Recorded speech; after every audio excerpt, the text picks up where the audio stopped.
ഈ വുഡിൽ ശരിക്കും ബ്രാൻഡില്ല. പ്ലൈവുഡിലുണ്ട്. പക്ഷെ നാച്ചുറൽ ആയിട്ടുള്ള റോ വുഡിൽ ഒരു ബ്രാൻഡും ഇല്ല. അപ്പോൾ ഈ ബ്രാൻഡ് എന്നുള്ള കോൺസെപ്റ്റ് ശരിക്കും നമുക്ക് കേൾക്കുമ്പോൾ വളരെ സുഖമുണ്ടെങ്കിലും ഇപ്പോൾ ഞങ്ങളൊക്കെ വിറ്റുകൊണ്ടിരുന്നത് കസ്റ്റമേഴ്സിനല്ല, ഒക്കെ ഡീലേഴ്സിനാണ്. ഈ ഡീലേഴ്സാണ് ഈ കസ്റ്റമേഴ്സിന് വിൽക്കുക.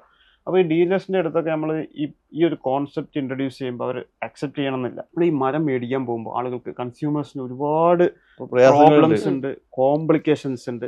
ഇതൊക്കെ കറക്റ്റായിട്ട് അഡ്രസ്സ് ചെയ്യാം. ഇനി ഇങ്ങനെ പോയാൽ പറ്റില്ല, ബ്രാൻഡ് ചെയ്യണം. അങ്ങനെ ഞങ്ങൾ ആദ്യമായിട്ട് ബ്രാൻഡ് ചെയ്ത് ഈ വുഡ് എന്നുള്ള ബ്രാൻഡ് ഒരു 3 വർഷം മുന്നേ ലോഞ്ച് ചെയ്ത് അതിപ്പോൾ നന്നായിട്ട് പോയി തുടങ്ങി. നല്ല എൻക്വയറി ഉണ്ട്. ഇന്ന് മാർക്കറ്റിൽ ഏറ്റവും കൂടുതൽ എൻക്വയറി ഉള്ള ഒരു പ്രൊഡക്റ്റായി മാറി. ഒരു ഏക്കറിൽ നിന്ന് ഏകദേശം 5-6 മരങ്ങളൊക്കെ അവർ കട്ട് ചെയ്യുന്നുള്ളൂ.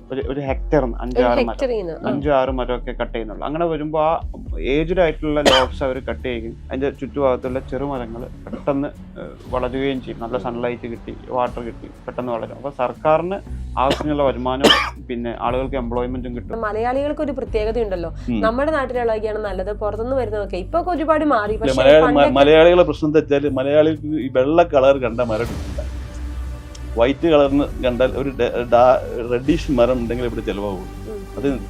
അത് മരമായാലും പ്ലൈവുഡ് ആയാലും ഈ വൈറ്റ് കണ്ടാൽ അവരുടെ ധാരണ റബ്ബർ വുഡോ അല്ല പാഴ്മര എന്നൊരു ധാരണ നമ്മളെ ആളുകൾക്ക് മുഴുവൻ കേരളത്തിൽ തന്നെ.